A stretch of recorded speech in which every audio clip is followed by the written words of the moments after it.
Welcome everyone to my channel. So ଆଜି ଆମେ discussion କରିବା ଓଡ଼ିଆ ବ୍ୟାକରଣ ଯୋଉ ଆମର ଓଡ଼ିଆ ବ୍ୟାକରଣର ସିରିଜଟା ଚାଲିଛି ତାର ଆଉ ଏକ ପଦ ଅବୟ ପଦ ଉପରେ। ଆମେ ପୂର୍ବରୁ ପଢିକରି ଆସିଛନ୍ତି ପଦ ହଉଛି 5 ପ୍ରକାରର: ବିଶେଷ୍ୟ, ବିଶେଷଣ, ସର୍ବନାମ, ଅବୟ ଏବଂ କ୍ରିୟା।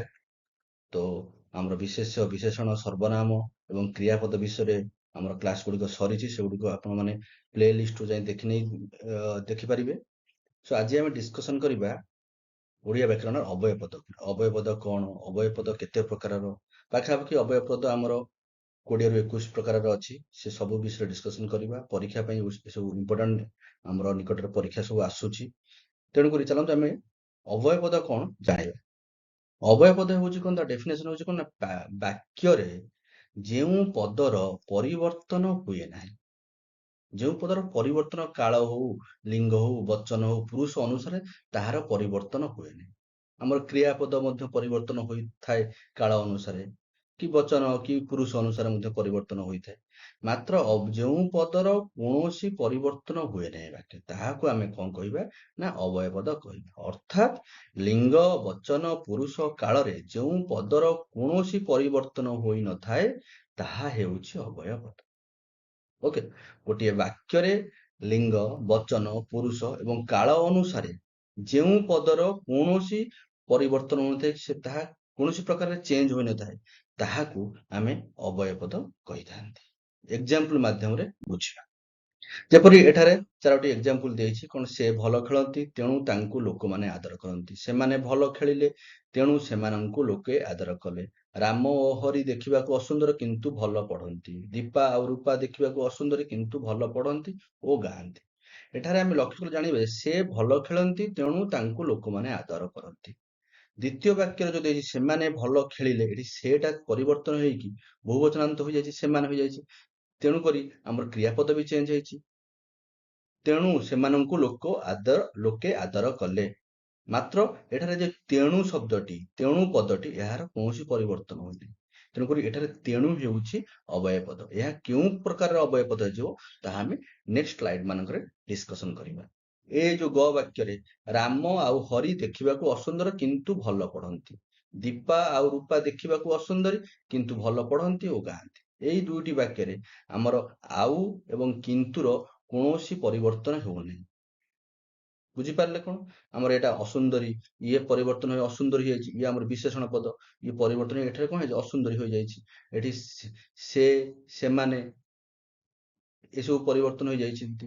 ଖେଳନ୍ତି, ଏଠି ଖେଳିଲେ, ସେ ଥିଲା ଏକ ବଚନ ତେଣୁକରି ଖେଳନ୍ତି ଥିଲା, ସେମାନେ ବହୁ ବଚନ ତେଣୁକରି ଏଠି ଆମେ ଖେଳିଲେ ହେଲା କ୍ରିୟାପଦ। ମାତ୍ର ଅବୟ ପଦ ଯୋଉ ତେଣୁ ହେଲା, କିନ୍ତୁ ହେଲା, ଆଉ ହେଲା, ଏସବୁର କୌଣସି ପରିବର୍ତ୍ତନ ଆମର ହେଉନାହିଁ। ତେଣୁକରି ଏଥିରୁ ଆମେ କଣ ଜାଣିଲେ ଯେ ବାକ୍ୟରେ ଯେଉଁ ପଦର କୌଣସି ପରିବର୍ତ୍ତନ ହେଉନଥିବ ତାହାକୁ ଆମେ ଅବୟ ପଦ କହିଥାନ୍ତି। ଓକେ, ଅବୟ ପଦର ପ୍ରକାର ଭେଦ ଜାଣିବା। ବାକ୍ୟରେ ଅର୍ଥ ନିର୍ଦ୍ଧାରଣ ଏବଂ ବ୍ୟବହାରିକ, ଏଇଟା ଆମର ବ୍ୟବହାରିକ ନୁହଁ, ବ୍ୟବହାରିକ ହବ, ଆକାର ଲାଗିବ। ବ୍ୟବହାରିକ କାରଣ, ଉଦ୍ଦେଶ୍ୟ ଏବଂ ଭୂମିକା ସମ୍ପାଦନ ଦିଗରୁ ଅବୟ ପଦକୁ ନିମ୍ନ ମତେ ଭାଗ କରିପାରେ। ପ୍ରଥମ ଅବୟ ପଦ କଣ ନା, ସଂଯୋଜକ ଅବୟ ପଦ। ସଂଯୋଜକ ଯୋଉଟା ଯୋଗ କରିଥିବ। ଯେଉଁ ଅବୟ ପଦ ବାକ୍ୟରେ ଦୁଇଟି ପଦ ବା ବାକ୍ୟ ସହିତ ବାକ୍ୟକୁ ସଂଯୋଗ କରେ, ଦୁଇଟି ପଦ କିମ୍ବା ବାକ୍ୟ ସହିତ ବାକ୍ୟକୁ ସଂଯୋଗ କରେ, ତାହାକୁ ଆମେ କହିଥାନ୍ତି ସଂଯୋଜକ ଅବୟ। ତେଣୁ ଏଇ ଯୋଉ ଆମର ଇଟାଲିକ ୱାର୍ଡରେ ଲେଖାଯାଇଛି ଓ, ଏବଂ, ଆଉ, ପୁଣି, ମଧ୍ୟ, ବି, କି, ତଥା, ଆହୁରି, ଫେରେ, ପୁନଶ୍ଚ, ପୁନର୍ବାର, ଇଏ ସବୁ ହଉଛନ୍ତି ଆମର ସଂଯୋଜକ ଅବୟ। ଏହା ଯଦି ବାକ୍ୟରେ ଲାଗିଥିବ, ବାକ୍ୟରେ ଯୋଉ ବ୍ୟବହୃତ ହୋଇଥିବ, ତେବେ ଆମେ ସେଇ ପଦଟିକୁ ଆମେ କଣ କହିବା ନା ସଂଯୋଜକ ଅବୟ, କାରଣ ଏହା ଦୁଇଟି ପଦ କିମ୍ବା ଦୁଇଟି ବାକ୍ୟକୁ ସଂଯୋଗ କରୁଥାଏ। ଏକ୍ସାମ୍ପଲ ମାଧ୍ୟମରେ ଆମେ ବୁଝିବାକୁ ଚେଷ୍ଟା କରିବା। ଯେପରି ଏଠି ଅଛି ହରି ଓ ରାମ କଟକ ଗଲେ। ଏଠାରେ ହରି ଗୋଟାଏ ପଦ, ରାମ ବି ଗୋଟାଏ ପଦ। ଓକେ, ଏଇ ହରି ରାମକୁ କିଏ ଯୋଗ କରୁଛି ନା ଓ ଯୋଗ କରୁଛି। ତେଣୁକରି ଓ ହେଉଛି ଏକ ଅବୟ ପଦ। ଓ କେଉଁ ଅବୟ ପଦରେ ଯିବ ନା ସଂଯୋଜକ ଅବୟ ପଦରେ ଯିବ, କାରଣ ଏହା ଦୁଇଟି ପଦକୁ ଯୋଗ କରୁଛି। ତା ପରବର୍ତ୍ତୀ ଏକ୍ସାମ୍ପଲଟି ଅଛି ଆମେ ପୁରୀ ଗଲୁ ଏବଂ ସେମାନେ କଟକ ଗଲେ। ଆମେ ପୁରୀ ଗଲୁ ଗୋଟେ ବାକ୍ୟ, ସେମାନେ କଟକ ଗଲେ ଆଉ ଏକ ବାକ୍ୟ ଅଟେ। ଏହି ଦୁଇଟି ବାକ୍ୟକୁ ଯୋଗ କରୁଛି କିଏ? ଯୋଗ କରି ଏକ ଭାବାର୍ଥ ପ୍ରକାଶ କରୁଛି କିଏ? ନା ଏବଂ ଶବ୍ଦଟି। ଏଇ ଏବଂଟି ହଉଛି ଏକ ଅବୟବ ପଦ। ଆମର ଏବଂ ଯୋଉ ବଚନ ହଉ, ପୁରୁଷ ହଉ କିମ୍ବା କାଳ ହଉ, ଯଦି ପାଷ୍ଟ ଟେନ୍ସ ହଉ କି ଅତୀତ କାଳ ହଉ କି ଭବିଷ୍ୟତ କାଳ ହଉ କି ବର୍ତ୍ତମାନ କାଳ ହଉ, ଏବଂ ସବୁବେଳେ ଏବଂ ରୂପ ହିଁ ଲେଖାଯିବ, ଏବଂ ରୂପ ହିଁ ବ୍ୟବହାର କରାଯିବ। ତାହାର କୌଣସି ପରିବର୍ତ୍ତନ ହେବ ନାହିଁ। ତେଣୁକରି ଏବଂଟି ହଉଛି ଏଠାରେ ଆମର ସଂଯୋଜକ ଅବୟବ। ତ ବୁଝିପାରିଲେ କଣ? ଓ, ଏବଂ, ଆଉ, ପୁଣି, ମଧ୍ୟ, ବି, କି, ତଥା, ଆହୁରି, ଫେରେ, ପୁନଶ୍ଚ, ପୁନର୍ବାର, ଏଇ ସବୁ ହଉଛି ସଂଯୋଜକ ଅବୟବ। ଏଇ ସବୁ ଯୋଉ ଆମର ଯୋଉ ଇଟାଲିକ ୱାର୍ଡ ଲେଖାଯାଇଛି, ଏଇ ଯୋଉ ଶବ୍ଦ ଗୁଡ଼ିକ, ଅବୟବ ପଦ ଗୁଡ଼ିକ, ଏଇ ପଦ ଗୁଡ଼ିକୁ ମନେ ରଖିଦେବେ। ଏଇ ପଦ ଗୁଡ଼ିକ ହଉଛନ୍ତି ସଂଯୋଜକ ଅବୟବ। ନେକ୍ସଟ ହଉଛି ବିଯୋଜକ ଅବୟବ। ବିଯୋଜକ ଅବୟବ କଣ? ନା, ବିଯୋଜକ ଅବୟବ ହେଉଛି ଯେଉଁ ଅବୟବ ପଦ ଦୁଇରୁ ଅଧିକ ପଦ ବା ବାକ୍ୟକୁ ଅଲଗା କରିଦିଏ। ଓକେ, ଏଇଟା ଟିକେ କନଫ୍ୟୁଜ କରାଏ। ମାନେ ସଂଯୋଜକ ହେଲା କଣ? ପଦ, ମାନେ ଯୋଉ ଅବୟବ ପଦ ପଦ କିମ୍ବା ବାକ୍ୟକୁ ଯୋଗ କରିଥାଏ।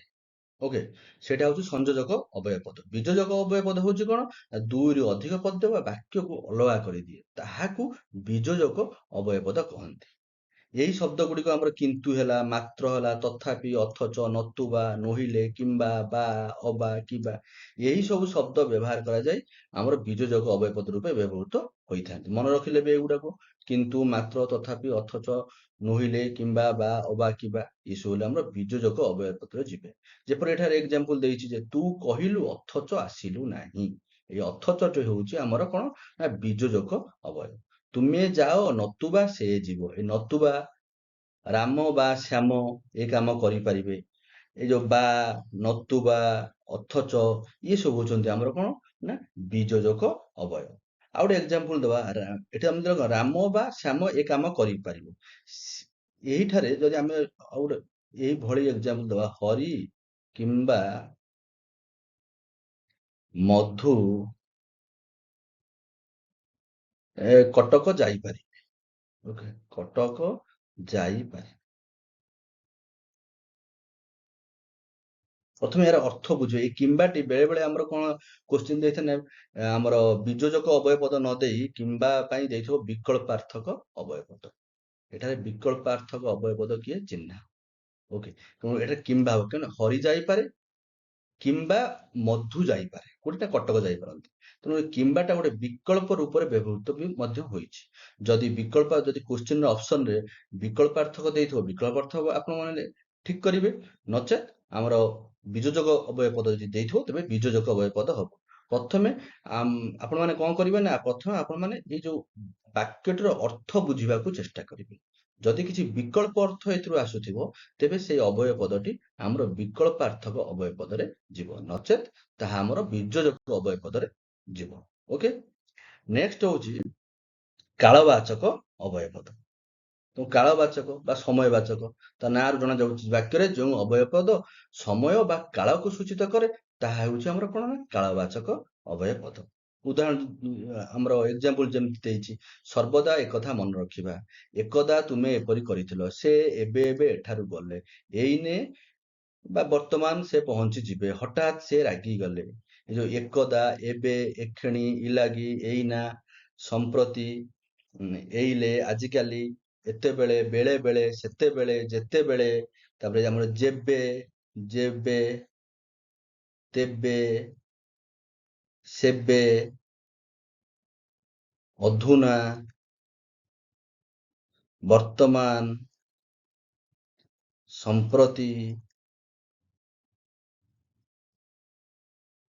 ସମ୍ପ୍ରତି, ଏସବୁ ଆମର କଣ? ନା, ଏସବୁ ଆମର କାଳବାଚକ ଅବୟବ ପଦ ରୂପେ ବ୍ୟବହୃତ ହୋଇଥାନ୍ତି। ଗୋଟେ ମନେ ରଖିଲେ ବି ଏଇ ଶବ୍ଦ ଗୁଡିକ ସବୁବେଳେ ଆମର କାଳବାଚକ ବା ସମୟବାଚକ ଶବ୍ଦ ରୂପେ ଅବୟବ ପଦ ରୂପେ ବ୍ୟବହୃତ ହୋଇଥାନ୍ତି। ତାପରେ ଆମେ ଦେଖିବା ସମ୍ବୋଧନ ସୂଚକ ଅବୟବ ପଦ। ଓକେ, ସମ୍ବୋଧନ ସୂଚକ ଅବୟବ ପଦ, ଏହାର ନାମରୁ ଜଣା ପଡୁଛି ଯେଉଁ ଅବୟବ ପଦଟିକୁ ସମ୍ବୋଧନ ପାଇଁ ବ୍ୟବହୃତ ହୋଇଥାଏ, ସମ୍ବୋଧନ ସୂଚକ, ତାହାକୁ ଆମେ କହିଥାନ୍ତି କଣ? ନା, ସମ୍ବୋଧନ ସୂଚକ ଅବୟବ ପଦ। ଅନ୍ୟକୁ ଆଦର, ଏ ସମ୍ବୋଧନଟା ଆମର ଆଦର, ଆଦର, ଅନାଦର, ଶ୍ରଦ୍ଧା, ସମ୍ମାନ ଭିତରେ ଏ ଯୋଉ ସମ୍ବୋଧନ କରିବା ନିମନ୍ତେ ଯେଉଁ ଅବୟବକୁ ବାକ୍ୟରେ ବସାଯାଏ, ତାହା ହେଉଛି ସମ୍ବୋଧନ ସୂଚକ ଅବୟବ ପଦ। ଯେପରି ଆମର ଆଦର ଅର୍ଥରେ ଆଗୋ ସଖୀ, ଆଲୋ ସଖୀ, ହଇଓ ହରି ଚାଲ ଖେଳିବାକୁ ଯିବା। ଆଲୋ ମୀରା, ତେଣୁକରି ଆଗୋ, ଆଲୋ, ହଇଓ, ଆରେ, ଆବେ, କିରେ, ହେ, ଆହେ, ଭୋ, ଆଜ୍ଞା, ଲୋ, ଇଏ ସବୁ ଆମର ସମ୍ବୋଧନ ସୂଚକ ଅବୟବ ପଦ ରୂପେ ବ୍ୟବହୃତ ହୋଇଥାନ୍ତି। ସବୁବେଳେ ମନେ ରଖିବେ ସମ୍ବୋଧନ ସୂଚକ ଅବୟବ ପଦର ଶେଷରେ ଆମେ କଣ ଏକ୍ସକ୍ଲାମେସନ ବା ବିସ୍ମୟ ସୂଚକ ଚିହ୍ନଟି ଦେଇଥାଏ। ବୁଝିପାରିଲେ? ପରବର୍ତ୍ତୀ ଅବୟବ ସୂଚକ ପଦ ହଉଛି କଣ ନା ସମ୍ଭାବନା ସୂଚକ ଅବୟବ। ଯେଉଁ ଅବୟବ ପଦଟି କୌଣସି ସମ୍ଭାବନା ଅର୍ଥକୁ ବା ଭବିଷ୍ୟତରେ ଘଟିବାକୁ ଯାଉଥିବା ପ୍ରସଙ୍ଗକୁ ସୂଚାଇଥାଏ, ଯୋଉ ଜିନିଷ ଭବିଷ୍ୟତରେ ଘଟିପାରେ ନ ଘଟିପାରେ ସମ୍ଭାବନା ଥାଏ, ସମ୍ଭାବନା ଅର୍ଥକୁ ବୁଝାଉଥାଏ ବା ସୂଚାଉଥାଏ, ତାହାକୁ ଆମେ କହିପାରିବା କଣ ନା ସମ୍ଭାବନା ସୂଚକ ଅବୟବ ପଦ।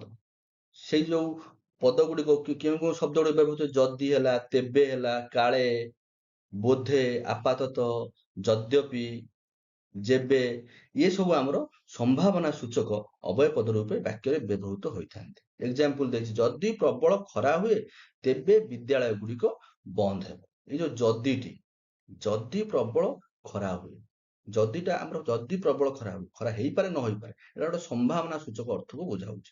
ତେଣୁକରି ଯଦି ହଉଛି ଆମର କଣ ନା ସମ୍ଭାବନା ସୂଚକ ଅବୟବ ପଦ। ସେପରି ଆମର ରହିଲା କାଳେ, କାଳେ ସେ ଆସିବେ ମୁଁ ଚାହିଁଛି, ମୁଁ ଜାଣିନି, ମୁଁ କନଫର୍ମ ନୁହଁ ଯେ ସେ ଆସିବେ କି ନାହିଁ, ମୁଁ ନିର୍ଦ୍ଦିଷ୍ଟ ନାହିଁ ଯେ ସେ ଆସିବେ କି ନାହିଁ, ମୁଁ ଜାଣିନି, ମାତ୍ର କାଳେ ସେ ଆସିବେ, ମୁଁ ସମ୍ଭାବନା ଅର୍ଥରେ, ବୋଧେ ଆଜି ଏ କାମ ସରିବନି, ଏ କାମ ଆଜି ସରିପାରେ ନ ସରିପାରେ। ତେଣୁକରି ସେ ଯୋଉ ବୋଧଟି ଆମର କଣ ହେଉଛି ନା ବୋଧଟି ଆମର ସମ୍ଭାବନା ସୂଚକ ଅବୟବ ପଦ ରୂପେ ବ୍ୟବହୃତ କରାଯାଇଛି। ବୁଝିପାରିଲେ? ନିଷେଧାର୍ଥକ ଅବୟବ। ଏବେ ଦେଖିବା ଆମେ ନିଷେଧାର୍ଥକ ଅବୟବ କଣ? ନିଷେଧାର୍ଥକ ବାରଣ ଅର୍ଥରେ, ଯୋଉଠି ମନା କରାଯାଉଥିବ, ଯୋଉଠି ବାରଣ କରାଯାଉଥିବ, ସେଇ ଅର୍ଥରେ ଯୋଉଠି ନାସ୍ତିବାଚକ ଭାବ ପ୍ରକାଶ ପାଉଥିବ, ସେଇ ଅର୍ଥରେ ଯେଉଁ ଅବୟବ ପଦ ବ୍ୟବହୃତ ହୋଇଥାଏ ତାହା ହେଉଛି ନିଷେଧାର୍ଥକ ଅବୟବ। ଯେଉଁ ଅବୟବ ପଦ ହେତୁ ବାକ୍ୟର ଅର୍ଥରେ ନିଷେଧ, ବାରଣ, ଅସମ୍ମତି ବା ନାସ୍ତିବାଚକ ଭାବ ପ୍ରକାଶ ପାଇଥାଏ, ତାହାକୁ ଆମେ କହିଥାନ୍ତି କଣ ନା ନିଷେଧାର୍ଥକ ଅବୟବ ପଦ। ସେ ଶବ୍ଦ ଗୁଡିକ କଣ କଣ, ଯୋଉ ଶବ୍ଦ ଗୁଡିକ ଆମେ ନିଷେଧାର୍ଥକ ଅବୟବ ରୂପେ କହିପାରିବା? ନା, ନ, ନାଇଁ, ନୋହିଲେ, ନଚେତ। ଓକେ, ତେଣୁ ଏକ୍ସାମ୍ପଲ ଦେଇଛି, ନା ଏବେ କହିବାକୁ ହେବ। ସପୋଜ ମୁଁ ଗୋଟେ ପ୍ରଶ୍ନ ଜଣକୁ ପଚାରୁଛି, ସେ କହିବାକୁ ଚାହୁଁନି, ତାକୁ ମୁଁ କହୁଛି ନା ଏବେ ସେ ଉତ୍ତରଟେ ତତେ ଦେବାକୁ ପଡିବ। ସେ ଯୋଉ ନାଟି ହଉଛି ଆମର କଣ ନା ନିଷେଧାର୍ଥକ ଅବୟବ। ନ ଯିବ ଯଦି ନ କହିଲେ ଜାଣିବି କେମିତି, ନ ଯିବ ଯଦି ନ କହିଲେ ଜାଣିବି କେମିତି, ଏଟା ଯୋଉ ନ ରହିଲା, ଏଇ ନ ହଉଛି ଆମର ନିଷେଧାର୍ଥକ ଅବୟବ ପଦ। ତା ପାଖରେ ନାହିଁ ପଦ ନାହିଁ। ଓକେ, ଏଣିକି ନ ରହିଲେ ହେବନି, ପଢ ନୋହିଲେ ବିଫଳ ହେବ। ଏଇ ଯୋଉ ଗୋଲ ଯୋଉ ଆମର ରାଉଣ୍ଡ ବୁଲେଇଛି, ଇଏ ସବୁ ହଉଛନ୍ତି ଆମର କଣ ନା ନିଷେଧାର୍ଥକ ଅବୟବ ପଦ। ବୁଝିପାରିଲେ? ଏଟା ଯଦି ଦେଇଛି ନଚେତ, ଓକେ, ଏଇ ଯୋଉ ନଚେତ ଗୋଟେ ଏକ୍ସାମ୍ପଲ ଦବା, ଯେ ଭଲ ଭାବେ ତାର ୟୁଜ ଟା ଆମେ ଦେଖିବା। ବେଳେ ବେଳେ ଏହା କଣ ହୋଇଥାଏ ନା ବିକଳ୍ପାର୍ଥକ ଶବ୍ଦ ରୂପେ ବ୍ୟବହାର କରାଯାଇଥାଏ, ପଦ ରୂପେ ବ୍ୟବହାର କରାଯାଇଥାଏ। ଭଲ ଭାବେ ଚିନ୍ତା କରି ଦେଖ, ଚିନ୍ତା କରି ଦେଖ, ନଚେତ ତୁମେ ହିଁ ଅସୁବିଧାରେ ପଡିବ, ଅସୁବିଧାରେ ପଡିବ। ନଚେତ ଲଗେଇ ଇଏ ଗୋଟେ ବାକ୍ୟ ହେଲା। ଆଉ ଗୋଟେ ବାକ୍ୟ ଆମେ ଲେଖିବା ଯେ ଏଇ ବହିଟି ଦିଅ ନଚେତ ସେ ବହିଟି ଦିଅ। ଓକେ, ସେ ବହିଟି ଦିଅ।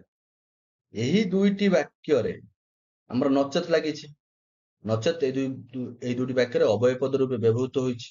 ଓକେ, ପ୍ରଥମ ବାକ୍ୟ ଦେଖିବା, ଭଲ ଭାବେ ଚିନ୍ତା କରି ଦେଖ ନଚେତ ତୁମେ ହିଁ ଅସୁବିଧାରେ ପଡିବ। ପ୍ରଥମେ ଏଇ ଦୁଇଟି ବାକ୍ୟର ମିନିଂ ବୁଝିବ। ଏଇ ବହିଟି ଦିଅ ନଚେତ ସେ ବହିଟି ଦିଅ।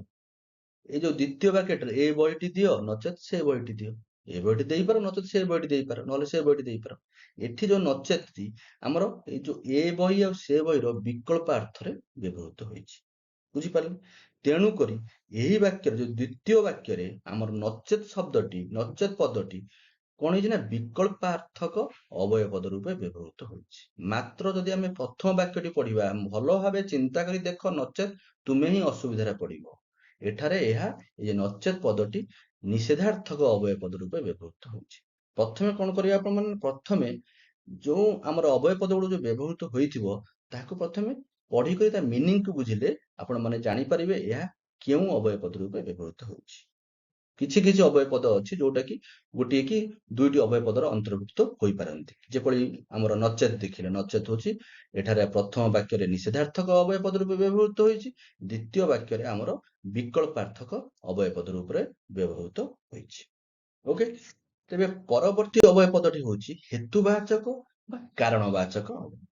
ଯେଉଁ ଅବୟ ପଦ ବାକ୍ୟର ଅର୍ଥକୁ ହେତୁ ବା କାରଣ ବୋଧକ କରିଦିଏ ତାହାକୁ କାରଣ ସୂଚକ ବା ହେତୁବାଚକ ଅବୟ ପଦ କୁହାଯାଏ। ମାନେ ଆମେ ଯେଉଁ ପଦରୁ ଜାଣିପାରିଥାନ୍ତି ଯେ ଏହାର କାରଣ ହେଉଛି ସେ, ଏହା ପାଇଁ ସେ କାମଟି କରାଯାଉଛି। ଯେପରିକି ଏଠାରେ ଏକ୍ସାମ୍ପଲ ଦେଇଛି, ଭୁଲ କଲ ତେଣୁ କ୍ଷମା ମାଗିବ, ସେ ଅଳସୁଆ ହେତୁ ଗରିବ। ଏଇଟା ଆମର କାରଣକୁ ସୂଚାଉଛି। ଅଳସୁଆ କାରଣ ହେତୁ, କାରଣ ପାଇଁ ସେ ଗରିବ। ଏଇ ହେତୁଟା ହଉଛି ଆମର କଣ ନା ହେତୁବାଚକ ବା କାରଣ ସୂଚକ ଅବୟ ପଦ। ତୁମେ ହାରିଲ ଏଥିକି ସର୍ତ୍ତ ମାନିବ, ତୁମେ ହାରିଲ ସେଥିପାଇଁ ସର୍ତ୍ତ ମାନିବ। ତେଣୁ ଏଥିକିଟା ହଉଛି ଆମର କଣ ଏଠି, ଏଥିକିଟା ଏଇ ବାକ୍ୟରେ କାରଣ ସୂଚକ ଅବୟ। ଭୁଲ କଲ ତେଣୁ, ତେଣୁ କ୍ଷମା ମାଗିବା ଯୋଉ ତେଣୁଟା ଆମର କାରଣ ସୂଚକ ଅବୟ ପଦ। ତେଣୁ, ସକାଶେ, ନିମିତ୍ତ, ଏଣୁ, ଅତଏବ, କାରଣ, ଯୋଗୁ, ପାଇଁ, କାଳେ, ଯେଣୁ, ଇଏ ସବୁ ହଉଛନ୍ତି ଆମର କଣ ଯିବେ ନା ହେତୁବାଚକ ବା କାରଣବାଚକ ଅବୟ ପଦରେ ଯିବେ। ବୁଝିପାରିଲେ? ଅବୟ ପଦର ଆମର ଏଇଟା ଆମର ଅବୟ ପଦର ଫଣ୍ଡାମେଣ୍ଟାଲ ଥିଓରି କ୍ଲାସଟା ହଉଛି। ପଛରେ ଆମେ ଯେବେ ଆମେ ତାର କ୍ୱେଶ୍ଚିନ୍ ଆନ୍ସର ଡିସ୍କସନ କରିବା ତାର ଆଉ ଗୋଟେ ନୂଆ କ୍ଲାସଟେ କରିବା। ତେଣୁ ଆଜି ଆପଣମାନେ ତ ଆମ ଯୋଉ ଅବୟ ପଦର ଫଣ୍ଡାମେଣ୍ଟାଲ ବା ଥିଓରି କ୍ଲାସକୁ କ୍ଲିୟର ହୁଅନ୍ତୁ।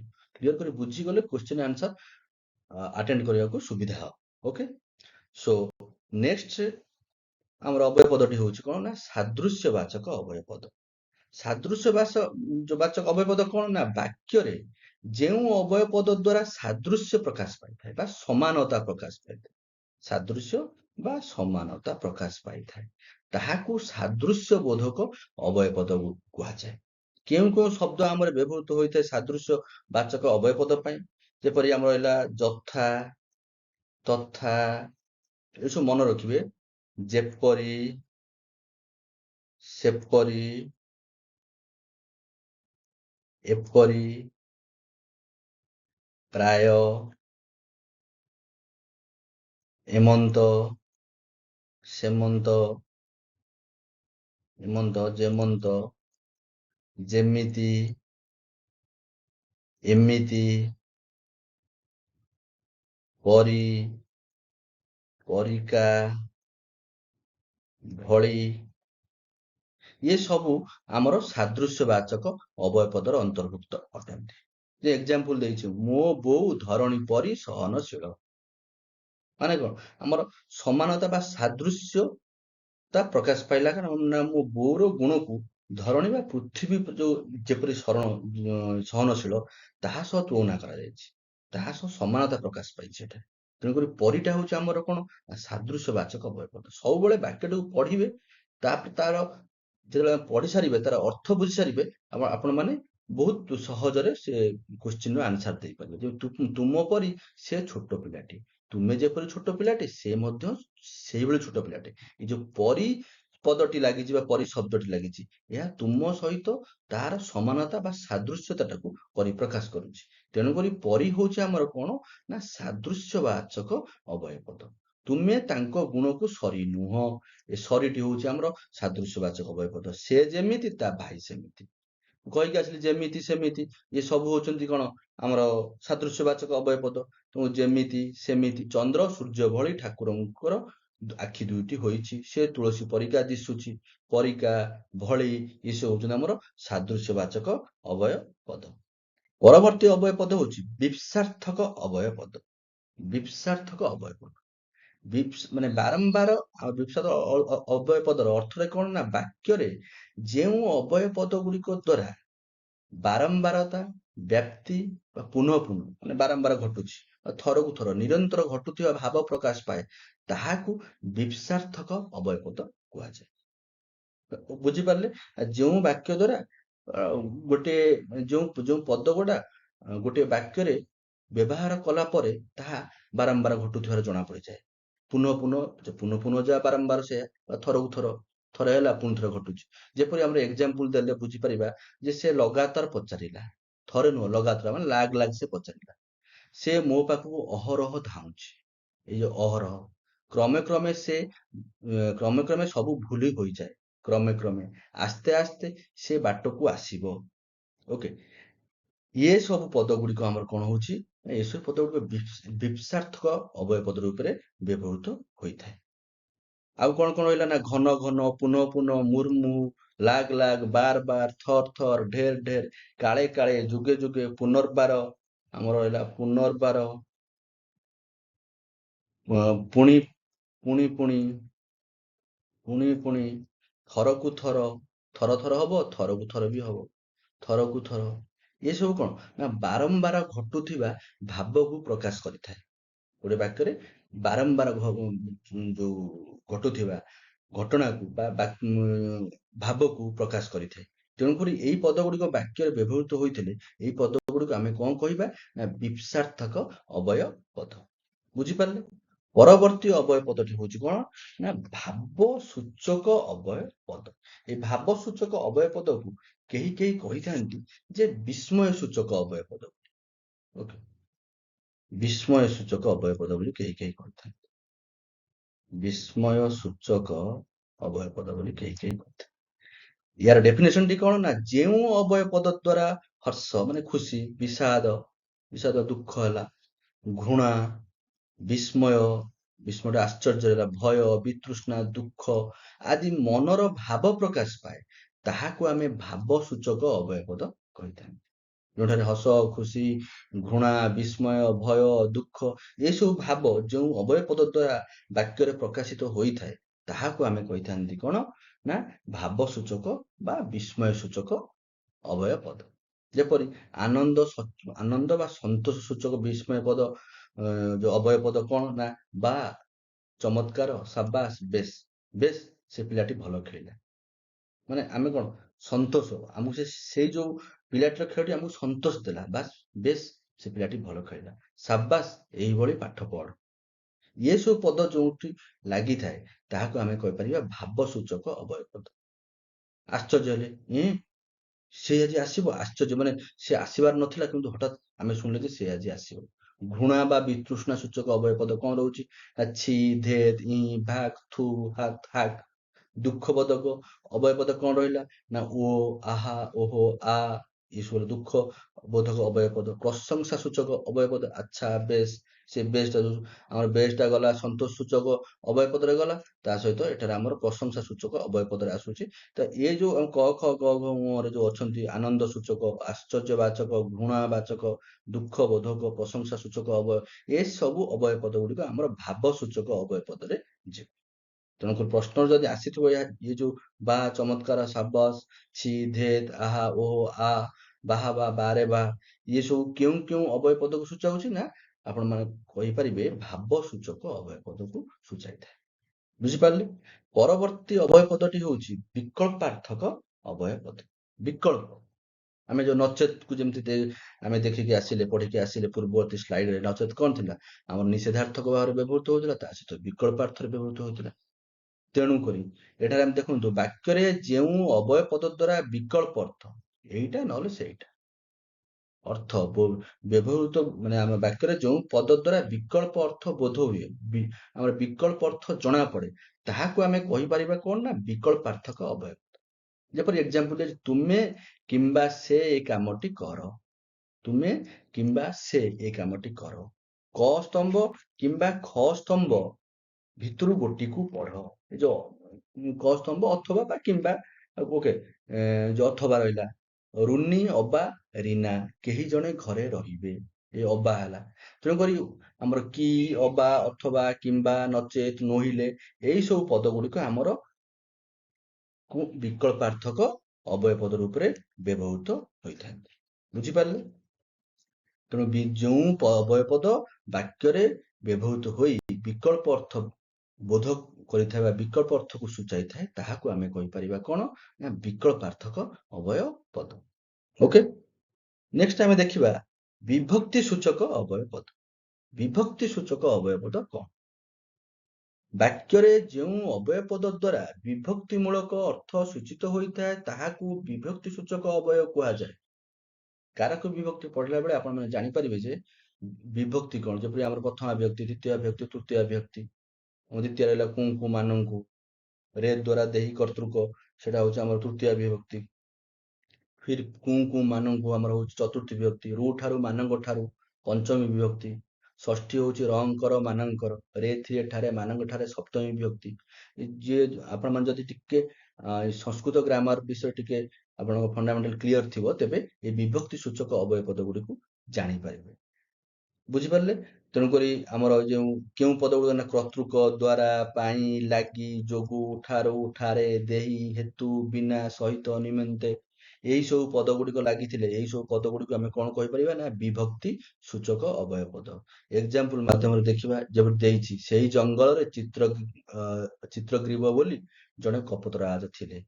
ଏ ବୋଲି ଲାଗିବା ଦ୍ୱାରା ଚିତ୍ରଗ୍ରୀବକୁ ଆମେ ପ୍ରଥମା ବିଭକ୍ତିରେ ଅନ୍ତର୍ଭୁକ୍ତ କରିପାରିବା। ମିଥ୍ୟାବାଦୀକୁ ଧିକ୍, ଏ ମିଥ୍ୟାବାଦୀକୁ ଧିକ୍, ଏ ଯୋଉ କୁ ଲାଗିଛି, ତେଣୁକରି ଏଟା ଆମର କୁଙ୍କୁ ମାନଙ୍କୁ ଦ୍ୱିତୀୟ ବିଭକ୍ତି।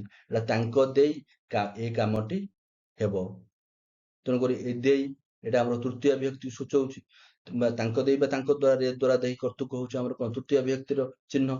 ତେଣୁ ତାଙ୍କ ଦେଇ ଏ କାମଟି ହବ। ତେଣୁ ଦେଇଟା ହଉଛି ଆମର ବିଭକ୍ତି ସୂଚକ ଅବୟବ ପଦ।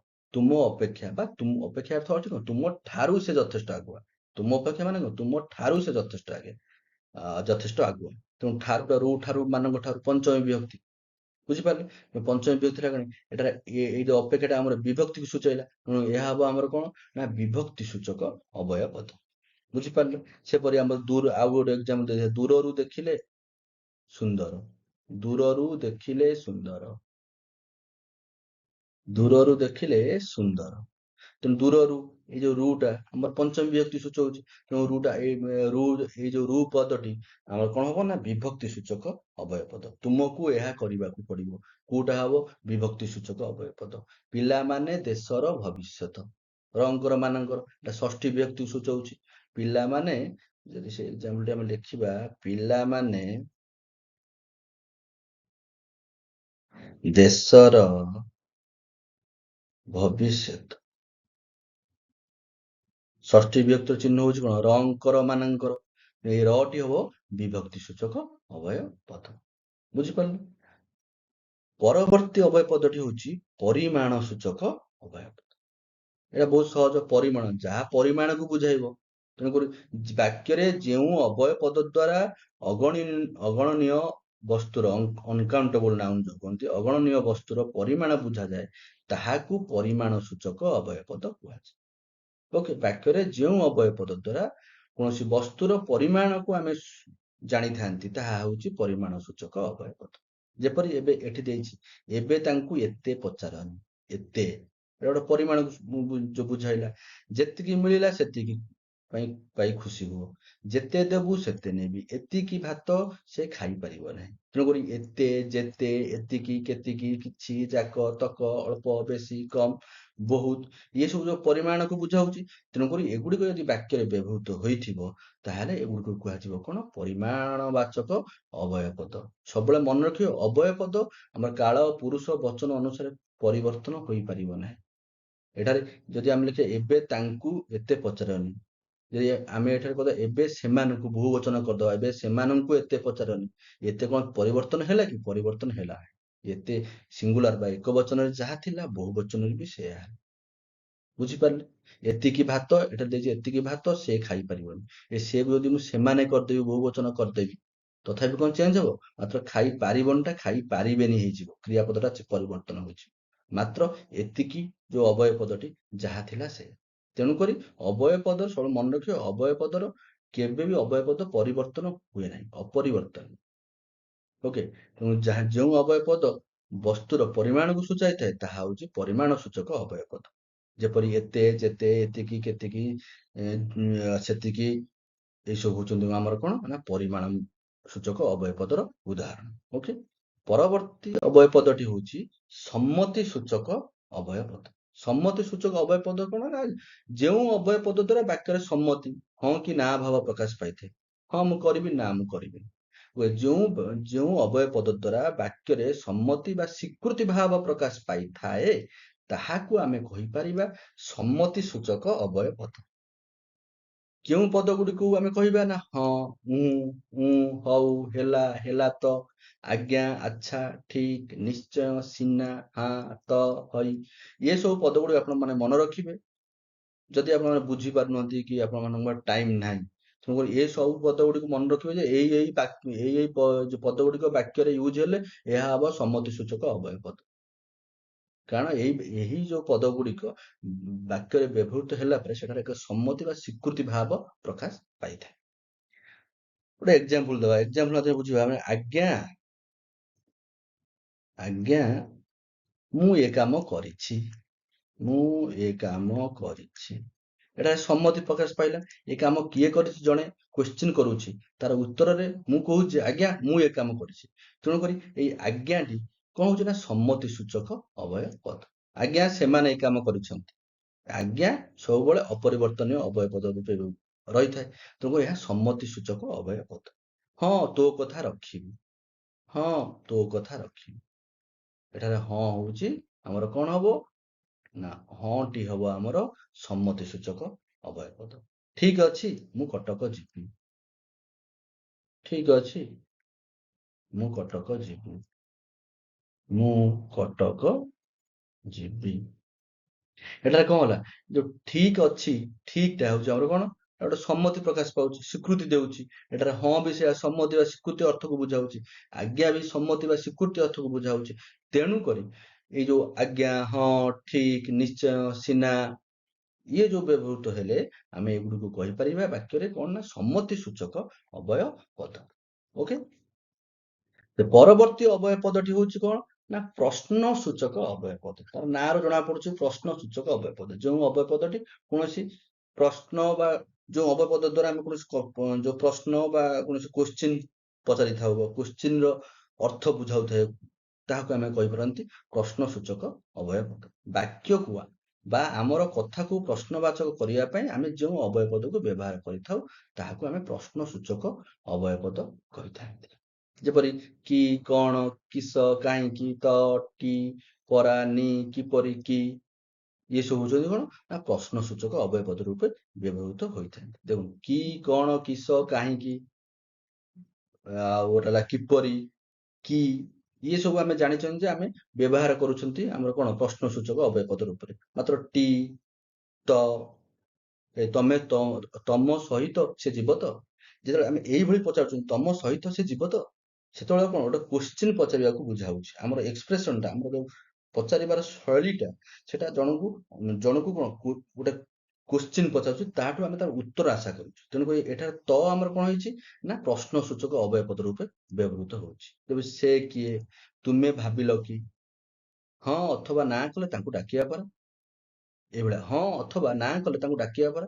ପ୍ରଥମେ ଯୋଉ ବାକ୍ୟଟି ଦେଇଥିବ ସେ ବାକ୍ୟର ମିନିଂ ବା ଅର୍ଥ ବୁଝିବାକୁ ଚେଷ୍ଟା କଲେ ଆପଣ ମାନେ କେଉଁ ଅବୟବ ପଦରେ ତାର କେଉଁ ପଦ କେଉଁ ଅବୟବ ପଦରେ ଯାଉଛି ସେଟା ଜାଣି ହବ।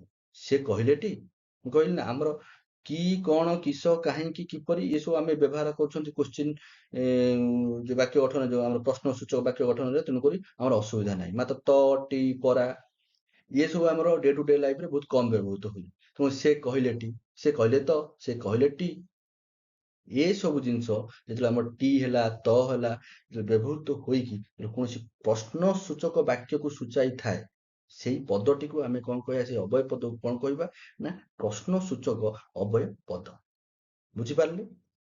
ତେବେ ପରବର୍ତ୍ତୀ ଆମର ଅବୟବ ପଦଟି ହଉଛି କଣ ଧ୍ୱନ୍ୟାନୁକାରୀ ବା ଶବ୍ଦାନୁକାରୀ ଅବୟବ ପଦ। ଧ୍ୱନ୍ୟାନୁକାରୀ ଅବୟବ ପଦ କଣ ନା ଧ୍ୱନି ବା ଯୋଉ ଧ୍ୱନି ଯୋଉ ଆମେ ଯୋଉ ଶୁଣିଥାନ୍ତି, ଯୋଉ ଶବ୍ଦ ଶୁଣିଥାନ୍ତି, ସେଇ ଶବ୍ଦର ଅନୁକରଣରେ ଯେଉଁ ଅବୟବ ପଦଟି ଗଠିତ ହୋଇଥାଏ ତାହାକୁ ଆମେ କହିଥାନ୍ତି କଣ ନା ଧ୍ୱନ୍ୟାନୁକାରୀ ବା ଶବ୍ଦାନୁକାରୀ ଅବୟବ ପଦ। ତା ଡେଫିନେସନ କଣ ଦେଇଛି ନା ନିର୍ଦ୍ଦିଷ୍ଟ ଧ୍ୱନି ବା ଶବ୍ଦନାଦର ଅନୁକରଣରେ ଗଠିତ ଶବ୍ଦର ଦ୍ୱିତୀୟ ରୂପ, ମାନେ ଦୁଇଥର ଲେଖା ଲେଖାଯାଇଥାଏ। ଦ୍ୱିତୀୟ ରୂପ ଦ୍ୱାରା ଯେଉଁ ଅବୟବ ପଦ ଅର୍ଥ କାରକ ହୋଇଥାଏ ତାହାକୁ ଧ୍ୱନ୍ୟାନୁକାରୀ ବା ଶବ୍ଦାନୁକାରୀ ଅବୟବ ପଦ କୁହାଯାଏ। ଯେପରି ଆମର ଠୋ ଠୋ, ଦୁଇଟି ଧ୍ୱନି ଯୁକ୍ତ ଶବ୍ଦଟି ଦୁଇଟି ଆମର ଗୋଟିଏ ଧ୍ୱନିଯୁକ୍ତ ଶବ୍ଦଟି ଦୁଇଥର ବ୍ୟବହାର କରାଯାଇଥାଏ। ଠୋ ଠୋ, ଠୋଟା ଆମର ଦିଥର ବ୍ୟବହୃତ ହୋଇଛି। ଏହା ଗୋଟେ ଧ୍ୱନି, ଠୋ ଠୋ ଧ୍ୱନି। ଭୋ ଭୋ କାନ୍ଦିଲା, ସେ ତ କାନ୍ଦିଲା, କିନ୍ତୁ ଭୋ ଭୋ କହିଲା କଣ, ଏହା ଗୋଟେ ଭାବର ଏକ୍ସପାଣ୍ଡ କରୁଛି, ଗୋଟେ ମାନେ ଆମର ଅର୍ଥକୁ ଆହୁରି ବିକଶିତ କରୁଛି। ତେଣୁ ଭୋ ଭୋ କାନ୍ଦିଲା, ଭୋ ଭୋ ହେଲା, ଠୋ ଠୋ ହେଲା, ଠନ୍ ଠନ୍, ଠୁକ୍ ଠାକ୍, ଫଡ୍ ଫଡ୍, ଢଙ୍ଗ ଢଙ୍ଗ, ଠପ୍ ଠପ୍, top top, ଫୁସ୍ ଫୁସ୍, ଭସ୍ ଭସ୍, ଠୁକିନା mud mud, ଖଡ୍ ଖଡ୍, Dul Dul, ଧଡ୍ ଧାଡ୍, ଇଏ ସବୁ ଆମର ହଉଛି କଣ ନା ଧ୍ୱନ୍ୟନୁକାରୀ ବା ଶବ୍ଦାନୁକାରୀ ଅବୟବ ପଦ। ବୁଝିପାରିଲେ କଣ ନା, ଯେଉଁ ନିର୍ଦ୍ଦିଷ୍ଟ ଧ୍ୱନି ବା ଶବ୍ଦନାଦର ଅନୁକରଣରେ ଯେଉଁ ଗଠିତ ଶବ୍ଦର ଦ୍ୱିତୀୟ ରୂପ, ମାନେ ଦୁଇଥର ଯେଉଁ ଶବ୍ଦଟି ଲେଖା ଯାଇଥାଏ ହେଲା, ସେଇ ଅବୟବ ପଦଟି ଯଦି କୌଣସି ଅର୍ଥକୁ ବୁଝାଇବ, ତେବେ ତାହାକୁ ଆମେ କହିବା ଧ୍ୱନ୍ୟାନୁକାରୀ ବା ଶବ୍ଦାନୁକାରୀ ଅବୟବ ପଦ। ଫଡ୍ ଫଡ୍ ଖାଲି ଲେଖିଲେ ହବନି। ଚଢେଇଟି ଫଡ୍ ଫଡ୍ ହୋଇ ଉଡିଗଲା, ଏଠାରେ ଆମେ ବୁଝିପାରୁଛୁ ଯେ ଚଢେଇ କେମିତି ଉଡିଲା ନା ଫଡ୍ ଫଡ୍ ହେଇ ଉଡିଲା। ଖାଲି ଫଡ୍ ଫଡ୍ ଲେଖିଲେ ଆମେ କିଛି ବୁଝିପାରିବାନି। ଢୋ ଢୋ ଖାଲି କହିଲେ ବି ଆମେ କିଛି ବୁଝିପାରିବା, ବାଣଟି ଢୋ ଢୋ ଫୁଟୁଛି, ବାଣର ଫୁଟିବାଟାକୁ ଇଏ ବୁଝାଉଛି ଯେ ଢୋ ଢୋ ଢୋ ଢୋ ହୋଇ ଫୁଟୁଛି। ସେ ଢୋ ଯୋଉ ପଦଟି ଆମେ ଦ୍ୱିତୀୟ ରୂପ ବା ଦୁଇଥର ଭାବରେ ବ୍ୟବହାର କରି ଆମେ ଏଇ ବାକ୍ୟରେ ବ୍ୟବହୃତ କରିଛନ୍ତି। ପିଲାମାନେ ଫୁସଫୁସ କଥା ହଉଛନ୍ତି, ଚୁପଚାପ କଥା ହଉଛନ୍ତି, ଇଏ ସବୁ ଆମର ହଉଛି କଣ ଧ୍ୱନ୍ୟାନୁକାରୀ ବା ଶବ୍ଦାନୁକାରୀ ଅବୟବ ପଦ। ଓକେ, ପରବର୍ତ୍ତୀ ଅବୟବ ପଦଟି ହଉଛି ପଦାନ୍ୱୟୀ ଅବୟବ ପଦ। এই ପଦାନ୍ୱୟୀ ଅବୟବ ପଦକୁ ବୁଝିବାକୁ ହେଲେ ପ୍ରଥମେ କାରକ ବିଭକ୍ତିକୁ କ୍ଲିୟର ବୁଝିବାକୁ ପଡିବ। କାରକ ବିଭକ୍ତି କ୍ଲାସରେ ଏହି କାରକ ବିଭକ୍ତି କ୍ଲାସଟିକୁ ଭଲ ଭାବରେ ବୁଝିବାକୁ ପଡିବ। ଓକେ, ତେଣୁକରି ପଦାନ୍ୱୟୀ ଅବୟବ ଯୋଉ ପଦ ଅଛି, ସେ ପଦର ଡେଫିନେସନ କଣ ଦେଲା ନା, ବାକ୍ୟରେ ଗୋଟିଏ ପଦ ସହ ଅନ୍ୟ ପଦକୁ ସମ୍ବନ୍ଧିତ ଯୋଉ ହଉଛି ବିଭକ୍ତିଟା ବୁଝିବାକୁ ପଡିବ। ସମ୍ବନ୍ଧିତ କରୁଥିବା ଅବୟବ ପଦକୁ ପଦାନ୍ୱୟୀ ଅବୟବ ପଦ କୁହାଯାଏ। ଆଉ ଗୋଟେ ତା ଡେଫିନେସନ ଆମେ ଯଦି କହିବା, ଯେଉଁ ଅବୟବ ପଦ ଯୋଗେ ବିଶେଷ୍ୟ ପଦ ବିଭକ୍ତି ଯୁକ୍ତ ହୁଏ, ବିଶେଷ ପଦରେ ବିଭକ୍ତି ଯୋଗ କରାଯାଏ ଏବଂ ବିଶେଷ୍ୟ ସହିତ ଅବୟବ ପଦର ସମ୍ପର୍କ ଥାଏ, ତାହାକୁ ପଦାନ୍ୱୟୀ ଅବୟବ ପଦ କୁହାଯାଏ। ଆମର ବିଶେଷ ପଦରେ ବିଭକ୍ତି ଯୋଗ ହବ, ତା ସହିତ ବିଶେଷ ପଦ ସହିତ ଯଦି ଆମର ଅବୟବ ପଦର ସମ୍ପର୍କ ଥିବ, ସେଇଟା ହବ ଆମର କଣ ପଦାନ୍ୱୟୀ ଅବୟବ ପଦ। ସେଇ ମାନେ ବାକ୍ୟରେ ଗୋଟିଏ ପଦ ସହିତ ଅନ୍ୟ ପଦର ସମ୍ବନ୍ଧକୁ ଯୋଗ କରୁଥିବା, ସମ୍ବନ୍ଧକୁ ଦର୍ଶାଉଥିବା ପଦଟିକୁ ଆମେ କଣ କହିଥାନ୍ତି ନା ପଦାନ୍ୱୟୀ ଅବୟବ ପଦ। ଯେମିତି ପ୍ରତି ହେଲା, ଅପେକ୍ଷା ହେଲା, ସହିତ, ପରି, ଭଳି, ତୁ, ପର୍ଯ୍ୟନ୍ତ, ନିମିତ୍ତ, ବାବଦ, ଇଏ ସବୁ ହଉଛନ୍ତି ଆମର କଣ ନା ପଦାନ୍ୱୟୀ ଅବୟବ ପଦର ଅନ୍ତର୍ଭୁକ୍ତ। ଏଗୁଡିକୁ ମଧ୍ୟ ଆମେ ବିଭକ୍ତି ସୂଚକ ପଦରେ ଆମେ ଡିସ୍କସନ କରିକି ଆସିଛନ୍ତି। ଯେମିତି ତାଙ୍କ ବିନା, ମାନେ ତାଙ୍କ ବିନା ଏ କାମ ଅଧୁରା ରହିବ। এই ବିନାଟି ହଉଛି ଆମର କଣ ନା ପଦାନ୍ୱୟୀ ଅବୟବ ପଦ। ତୁମ ସହ ଆଉ ଜଣେ ଆସିବେ, এই ସହଟି ହଉଛି ଆମର କଣ ନା ପଦାନ୍ୱୟୀ ଅବୟବ ପଦ। ଯେପରି ଆମର ପ୍ରତିଟି ଆମର ରହିଲା, ଏଇ ଯୋଉ ପ୍ରତିଟି ଆମର କଣ ଯାଏ ନା ପ୍ରତିଟି ଆମର ଦ୍ୱିତୀୟ ବିଭକ୍ତିକୁ ଦର୍ଶାଇଥାଏ। ଏକ୍ସାମ୍ପଲ ଦବା କଣ ନା, ଦୁଃଖୀ ପ୍ରତି ଦୟା କର, ଦୁଃଖୀ ଦ୍ୱିତୀୟ ମାନଙ୍କୁ ଦ୍ୱିତୀୟ ବିଭକ୍ତି, ଦୁଃଖୀ ପ୍ରତି ଦୟା କର ଯଦି ଲେଖିଲି, ପ୍ରତି ଦୟା କର, ଯଦି ଦୁଃଖୀ ପ୍ରତି ଦୟା କର ଲେଖିଲି, ଅର୍ଥ କଣ ହଉଛି, এটা ପ୍ରତିଟା ଦ୍ୱିତୀୟ ବିଭକ୍ତି ରୂପେ ବ୍ୟବହୃତ କରାଯାଇଛି, ମାନେ ଦୁଃଖୀଙ୍କୁ ଦୟା କର। ବୁଝିପାରିଲେ? ତେଣୁକରି এই ପ୍ରତି ହଉଛି ଆମର କଣ ନା ପଦାନ୍ୱୟୀ ଅବୟବ ପଦ। ବୁଝିପାରିଲେ? ବାକ୍ୟରେ ଗୋଟିଏ ପଦ ସହିତ ଅନ୍ୟ ପଦକୁ ସମ୍ବନ୍ଧିତ କରୁଥିବା ଅବୟବ ପଦକୁ ପଦାନ୍ୱୟୀ ଅବୟବ ପଦ କୁହାଯାଏ। ସେଇ ଯୋଉ ପଦ ଗୁଡିକ କଣ କଣ ଥାନ୍ତି ନା, ପ୍ରତି ହେଲା, ଅପେକ୍ଷା ହେଲା, ସହିତ, ପରି, ଭଳି, ପର୍ଯ୍ୟନ୍ତ, ନିମିତ୍ତ, ବାବଦ, এই ସବୁ ହଉଛନ୍ତି ପଦାନ୍ୱୟୀ ଅବୟବ ପଦ ରୂପେ ବାକ୍ୟରେ ବ୍ୟବହୃତ ହୋଇଥାନ୍ତି। ପରବର୍ତ୍ତୀ ଅବୟବ ପଦଟି ହଉଛି ପଦ ବିକାର ମୂଳକ ଅବୟବ ପଦ। এটা ବହୁତ ସହଜ ଅବୟବ ପଦ ରୂପେ ପରିଗଣିତ ହୋଇଥାଏ। କିପରି ନା, ପଦ ବିକାର ମୂଳକ ଅବୟବ ପଦ। ସାର୍ଥକ ପଦ ପରେ ନିରର୍ଥକ ସ୍ୱର ବିକାର ମୂଳକ ଯେଉଁ ଶବ୍ଦଟି ସଂଯୁକ୍ତ ହୋଇଥାଏ, ତାହାକୁ ପଦ ବିକାର ମୂଳକ ପଦ କୁହାଯାଏ। କଣ ବୁଝଉଛି ସାର୍ଥକ ପଦ ପରେ ନିରର୍ଥକ ସ୍ୱର ବିକାର? କଣ ସେଟା? ଆମର ଗଛ, ଯେପରି ଆମର କହିଥାନ୍ତି କଥା ନଥା ବା କଥା ଲଥା କୁହାଯାଏ, କଥା ନଥା। ଓକେ, କଥାଟା ଗୋଟେ ସାର୍ଥକ ଶବ୍ଦ। କଥାଟା ଆମେ ବୁଝିପାରୁଛୁ କଣ ସେ କଥାର, ଯୋଉ କଥାଟା କହୁଛି ତା ମିନିଂଟା କଣ ଆମେ ବୁଝିପାରୁଛୁ, ମାନେ ମାତ୍ର ନଥାର କିଛି ଅର୍ଥ ଅଛି କି ନଥାର କିଛି ଅର୍ଥ ନାହିଁ। ତେଣୁ ନଥାଟା ହଉଛି ନିରର୍ଥକ ସ୍ୱର, ତାକୁ ଆମେ ଗୋଟେ ସାର୍ଥକ ପଦ ବା କଥା ସହିତ ଯୋଗ କରି ଆମେ ଗୋଟେ ପଦ ଗଠନ କରିଛନ୍ତି, ଗୋଟେ ଶବ୍ଦ ଗଠନ କରିଛନ୍ତି କଥା ନ ଯେ ସେହିପରି ସାର୍ଥକ ପଦ ଗଛ, ନିରର୍ଥକ ଫଛ। ଗଛ ଫଛ, ପିଲା ଝିଲା, ଘୁଡୁରୁ ଘାଡର, ଭୁତୁରୁ ଭାତର, ଫୁଟୁରୁ ଫାଟର, ଆବା କାବା। ଆବା ମାନେ ଆଶ୍ଚର୍ଯ୍ୟ, ଆବା କାବା, ଆବୁରୁ ଜାବୁରୁ।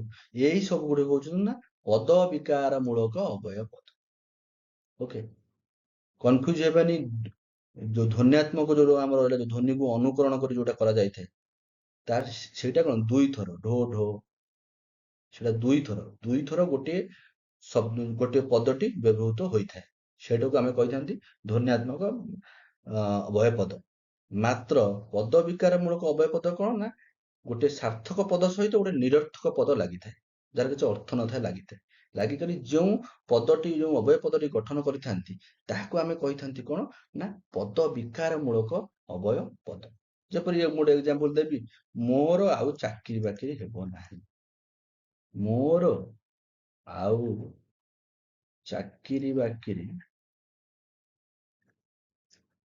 ହେବ ନାହିଁ।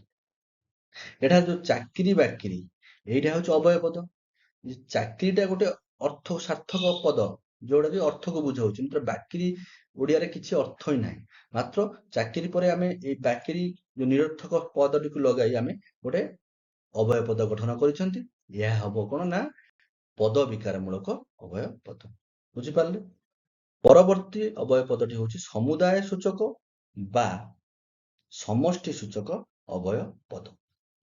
ଓକେ, ଯୋଉ ସମଜାତୀୟ ହେଉ ବା ବିଷମ ଜାତୀୟ, ସମଜାତୀୟ ବା ବିଷମ ଜାତୀୟ ବାକ୍ୟରେ ଅନେକଙ୍କ ସମଷ୍ଟି ବା ସାମୁଦାୟିକ ସମାହାରକୁ ସାମଗ୍ରିକ ଭାବେ ବୁଝାଇବା ପାଇଁ ଆମେ କେତୋଟି ଅବୟବ ପଦର ବ୍ୟବହାର କରିଥାଉ। ସେଇ ଅବୟବ ପଦ ଗୁଡିକୁ ଆମେ କଣ କହିଥାନ୍ତି ନା ସମୁଦାୟ ସୂଚକ, ସମଷ୍ଟି ବାଚକ ଅବୟବ ପଦ। ପରିମାଣ ବାଚକ ଅଲଗା, ସମଷ୍ଟି ବାଚକ ଅଲଗା।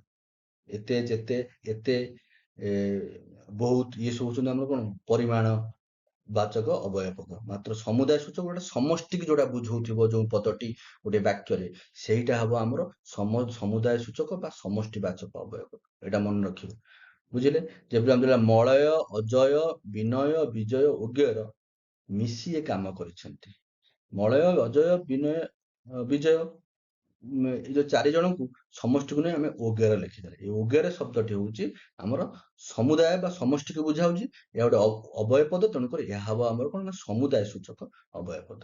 ସେପରି ନିନା, ମିନା, ଲିନା, ଝୁନା, ପ୍ରମୁଖ, ସେଠାକୁ ଗଲେ ଏଇ ପ୍ରମୁଖଟି ହବ ଆମର କଣ ସମୁଦାୟ ସୂଚକ ଅବୟବ ପଦ। ଏଠାରେ ଇତ୍ୟାଦିଟି ହବ ଆମର ସମୁଦାୟ ସୂଚକ ବା ସମଷ୍ଟି ବାଚକ ଅବୟବ ପଦ। ତେଣୁକରି କେଉଁ କେଉଁ ପଦ ଗୁଡିକୁ ଯିବ ଆମର ସମୁଦାୟ ସୂଚକ ବା ସମଷ୍ଟି ବାଚକ ଅବୟବ ପଦ ଗୁଡିକରେ? ଆଦି ମନେ ରଖିବା, ଆଦି, ଇତ୍ୟାଦି, ପ୍ରଭୃତି, ପ୍ରମୁଖ, ବିବିଧ, ବିଭିନ୍ନ, ଓଗେର, ଏଇ ସବୁ ଆମର ଯୋଉ କଣ ନା ସମଷ୍ଟି ସୂଚକ ବା ସମୁଦାୟ ସୂଚକ ଅବୟବ ପଦ ରୂପେ ପରିଗଣିତ ହେବେ ବାକ୍ୟ। ଓକେ, ଆଉ ଯୋଉ କିଛି ଅବୟବ ପଦ ଗୁଡିକ ରହିଲା ସେ ବିଷୟରେ ଆମେ ଆଲୋଚନା କରିନେବା। ଯେପରି ଆନୁକ୍ରାମିକ ଅବୟବ ପଦ, ଅନୁକ୍ରମ ହିସାବରେ ଯୋଉ ରହିଥାଏ, 1 2 ଯେମିତି କହିଥାନ୍ତି, ସେ ଅନୁକ୍ରମ ହିସାବରେ ରହିଥାନ୍ତି। ତାର ସେଇ ଅବପଦ ଗୁଡିକ କଣ କଣ ନା ଯଥାକ୍ରମେ, କ୍ରମଶଃ, ଯଥାକ୍ରମେ, କ୍ରମଶଃ, ଧୀରେ ଧୀରେ, ଆସ୍ତେ ଆସ୍ତେ, ଯାଉ ଯାଉ, ନେଇ ନେଇ, ଏସବୁ ଅବୟବ ପଦ ଗୁଡିକ କଣ ଗୋଟେ କାର୍ଯ୍ୟର ନିରବିଚ୍ଛିନ୍ନ କ୍ରମକୁ ବୁଝାଉଛି। ତେଣୁକରି ଏଗୁଡିକୁ ଆମେ କହିଥାନ୍ତି କଣ ନା ଆନୁକ୍ରମିକ ଅବୟବ ପଦ। ଅନୁଶୀଳନାତ୍ମକ ଅବୟବ ପଦ ମାନେ ଯେ, ଅର୍ଥାତ୍, ଯଥା, ଆଦି, ଇତ୍ୟାଦି, ମାତ୍ର, ପ୍ରଭୃତି, ଏଇ ଅବୟବ ପଦ ଗୁଡିକ କାର୍ଯ୍ୟ ସାଧନରେ ସହଯୋଗ କରିବା ସହିତ ଅନ୍ୟ ବିଷୟରେ ଚିନ୍ତନ କରିବାକୁ ମଧ୍ୟ ସୂଚାଇଥାଏ।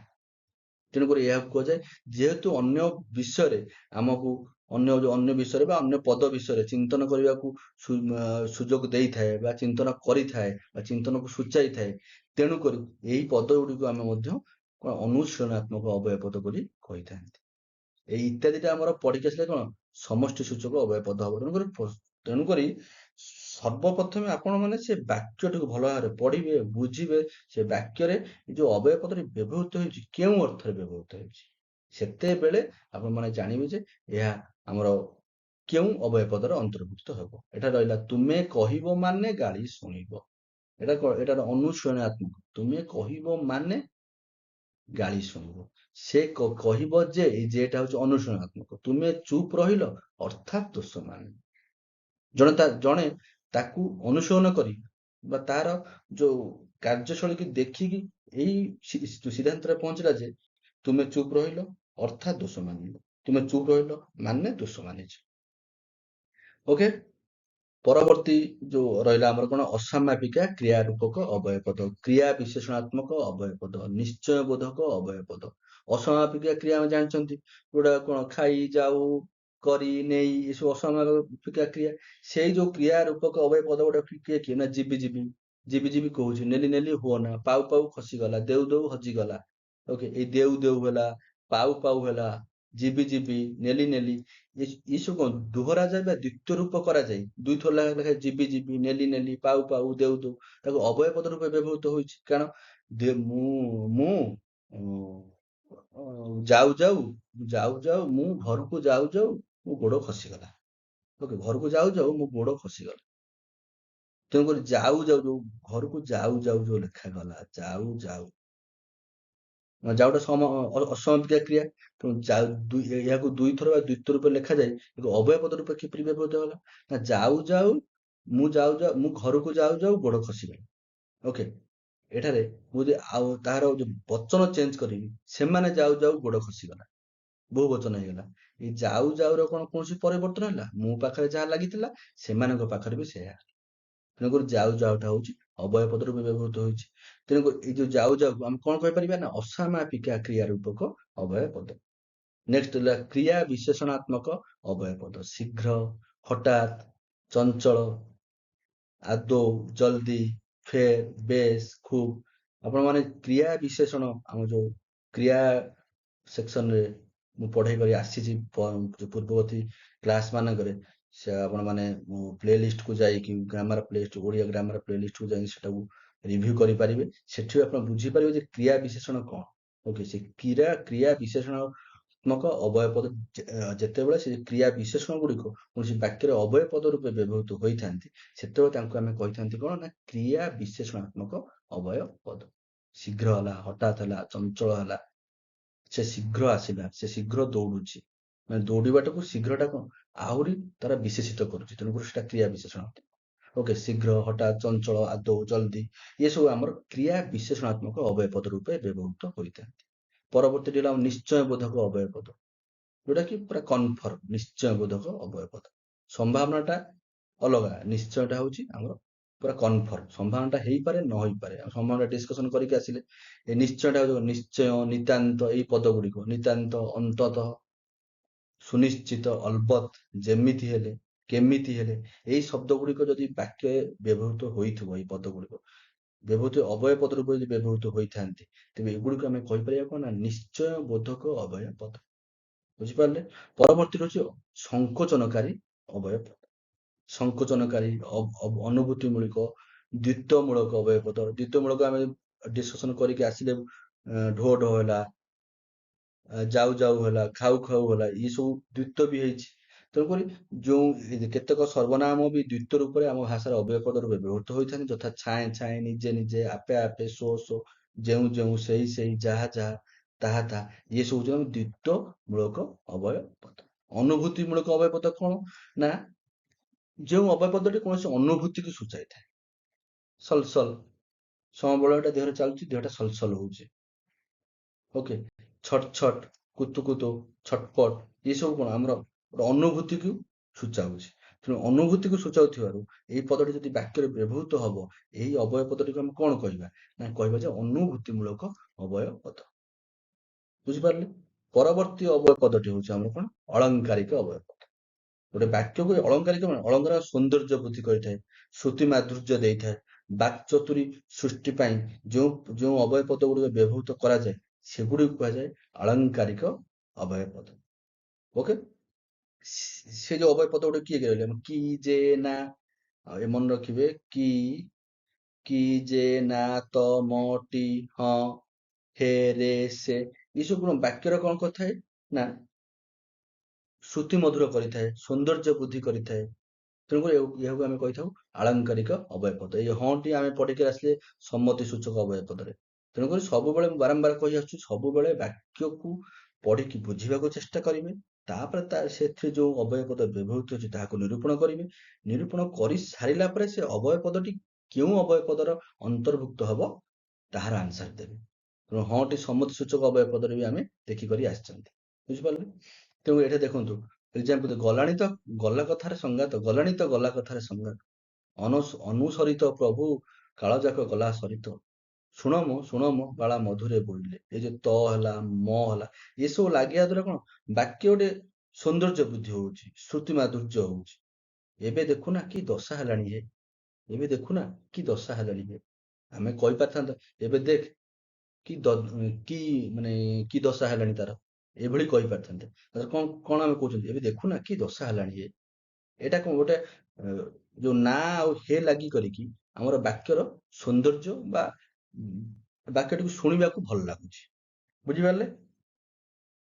ତେଣୁକରି ଯେଉଁ ଅବୟ ପଦ ଗୁଡିକ ବ୍ୟବହାର କରାଯାଇ ବାକ୍ୟରେ ସୌନ୍ଦର୍ଯ୍ୟ ବୃଦ୍ଧି ହୋଇଥାଏ କିମ୍ବା ତା ବାକ୍ୟର ଶ୍ରୁତି ମାଧୁର୍ଯ୍ୟ ବଢିଥାଏ, ସେଇ ପଦ ଗୁଡିକୁ ବା ସେଇ ଅବୟ ପଦ ଗୁଡିକୁ ଆଳଙ୍କାରିକ ଅବୟ ପଦ କୁହାଯାଏ।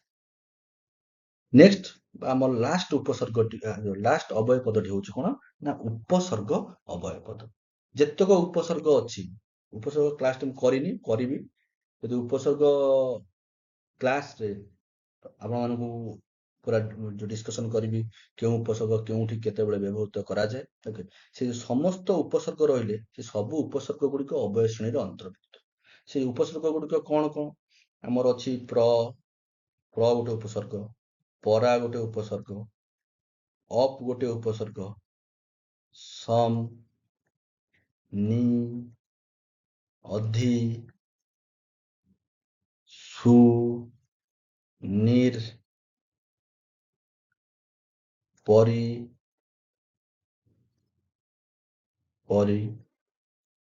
ପ୍ରତି ଉପସର୍ଗ, ଅନୁ ଉପସର୍ଗ, ଦୂର ଉପସର୍ଗ, ଅଭି ଉପସର୍ଗ, ଆ ଉପସର୍ଗ, ଏଭଳି ଯେତେକ ଉପସର୍ଗ ଅଛନ୍ତି ସମସ୍ତ ଉପସର୍ଗ ଆମର ଯିବେ କଣ ନା ଉପସର୍ଗ ଅବୟ ପଦ ରୂପରେ ମଧ୍ୟ ପରିଗଣିତ ହେବେ।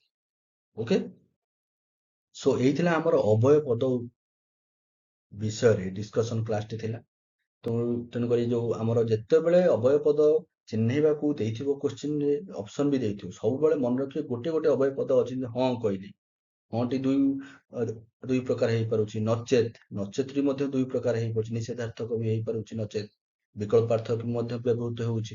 ତେଣୁକରି କିଛି କିଛି ଅବୟ ପଦ ଅଛନ୍ତି ଯେଉଁ ଅବୟ ପଦ ଗୁଡିକ ଏକ ବା ଏକାଧିକ ଅବୟ ପଦର ଅନ୍ତର୍ଭୁକ୍ତ ହୋଇପାରନ୍ତି। ତେଣୁ ସଦାସର୍ବଦା ଆପଣମାନେ ମନେ ରଖିବେ ଯେ ଯେତେବେଳେ କୌଣସି ଅବୟ ପଦ ଚିହ୍ନେଇବାକୁ ଦେଇଥାଏ, ପ୍ରଥମେ ସେ ବାକ୍ୟଟିକୁ ଭଲ ଭାବରେ ପଢିବେ, ତାର ସେ ବାକ୍ୟର ଅବୟ ପଦକୁ ଚିହ୍ନଟ କରିବେ। ଚିହ୍ନଟ କଲା ପରେ ସେ ଅବୟ ପଦର ଏଇ ଯୋଉ ବାକ୍ୟରେ କେଉଁ ଅର୍ଥରେ ବ୍ୟବହୃତ ହେଉଛି, ତାପରେ ସେଇ ଅବୟ ପଦଟିକୁ ସେହି ଅବୟ ପଦର ଯେଉଁ ଅବୟ ପଦ ତା ପାଇଁ ପ୍ରଯୁଜ୍ୟ ହବ, ସେଇ ଅବୟ ପଦ ଉପରେ ପରିଗଣିତ ବା ସୂଚାଇବେ।